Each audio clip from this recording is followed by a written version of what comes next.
Welcome one and all, Nyanko here, and today I'm here to talk about an anime that holds a very special place in my heart because I absolutely adore it, and it spoke to me in a time of my life when I was really struggling to figure things out and to basically keep on top of everything that was happening in my life at that moment in time. And that anime in question is Witchblade, and I absolutely adore it. Now I know it's very ecchi looking on the cover, and there is a lot of ecchi elements in it, but the story for me was something that got me hooked, and I absolutely fell in love with it. And like I said, it really helped me through a dark time. So I'll just read the back of it for you for a second there. So it's sought by the greed of men since the dawn of humankind, but only bestowed upon the women whose fate it forever scars. The Witchblade. It is the righteous sword of God. Is it the righteous sword of God or the hand of the devil himself? Now a new bearer has been chosen, and she must discover the answers for herself. As she stands on the brink of destiny, she is forced to seek the balance between ecstasy and ruin. Ecstasy? Ecstasy and ruin. Ecstasy and ruin. I can read. I can pronounce things. So basically, it keeps going on. To kill, to live, to love, to die. Masane Amaha is a woman on the fringe of society, but her strange destiny was written ages ago. She has been chosen from the anonymous depths of history, a fresh host for the coveted artifact known as the Witchblade. The raw power of conquering armies courses through her veins, the taste of death sweet on her lips, naked aggression with brutal birth in the fires of eternal lust for battle. Struggles to build a life with her daughter, with no memory of the past and no clue as to her future. Masane Amaha will be forever scarred by her salvation, and many will step forward to see it. So yeah, basically, it's about Masane Amaha and her daughter Rihoko, or sometimes she's called Riko, and them trying to build a life together. So at the before the 5 to 6 years before the story, there was a giant disaster in Tokyo. Lots of people were left homeless, and out of the rubble came Masane holding a baby daughter, Rihoko. And she doesn't remember her being pregnant, she doesn't remember giving birth, but she was found with like a birth note and a book. So they decide that this baby is hers, and they end up living in shelters and stuff because Masane can't really get her act together. And it's noted in the first episode when they move to Tokyo because they're trying to make a life for each other, and they're basically running from social services, that in the beginning Ryoko to Masane was a stranger because she had no memory, and she was like, I don't even love this child, kind of thing. But then you notice the difference between what she said back in the past and how she dotes on Ryoko now. She absolutely loves her. She's the most precious thing in the world to her, and she's desperately trying to make a life for the two of them. Even though she can't cook, she's terrible at house skills, and basically Ryoko at like 6 has to pick up all of the slack and look after her. But yeah, and then events unfold, and they're going to take Ryoko away from Masane completely, and she ends up holding on to, like, events happen, the Witchblade activates, and the owner of like this company that's doing research into the Witchblade end up kind of taking note, but Masane gets kind of taken on as a freelancer by Reiji. And was it Reiji?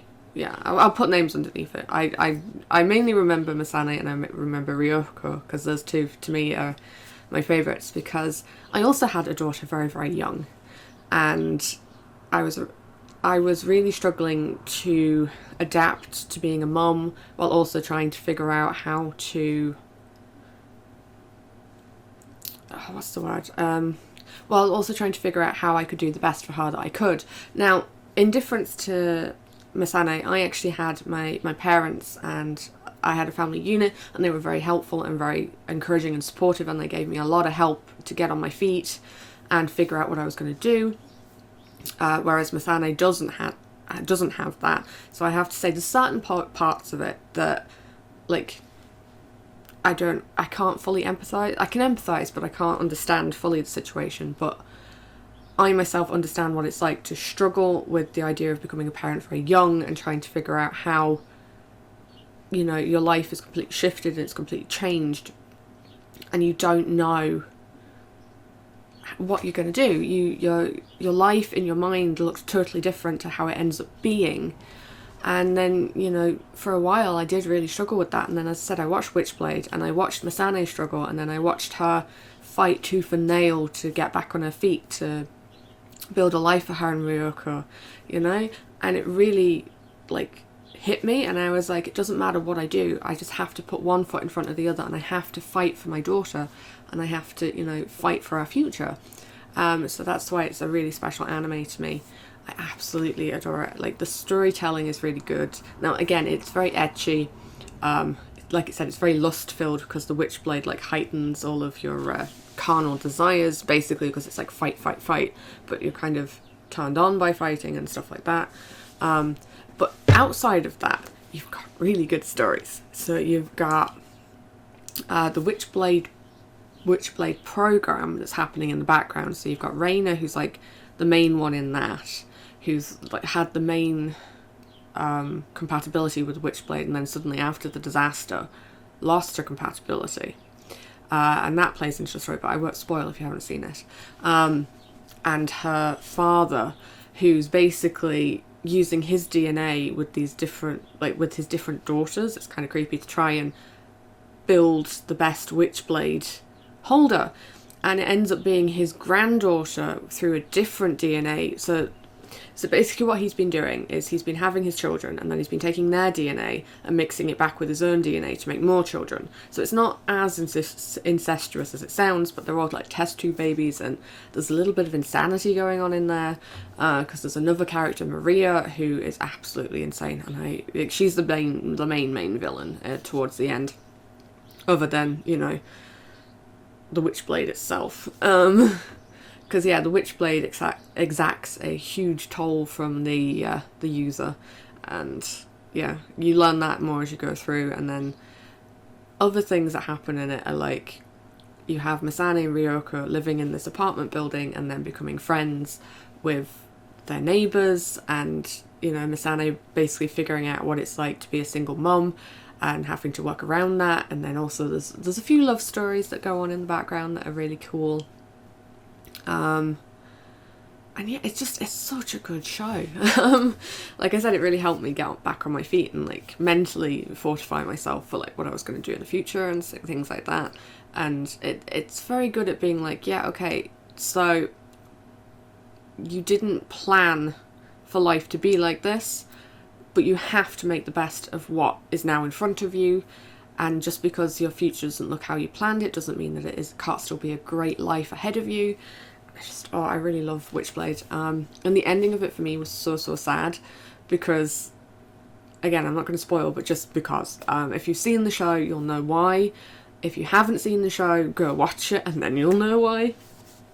But yeah, like, there's so many good characters. So Masane ends up kind of teaming up with a journalist as well, and he's trying to figure out who the Witchblade holder is, because he's seen the Witchblade holder very early on in the series, and he's trying to track them down and figure out who they are. And then he does eventually figure out that it's Masane, or Melanie, she ends up being known at in the show, because she's got big boobs.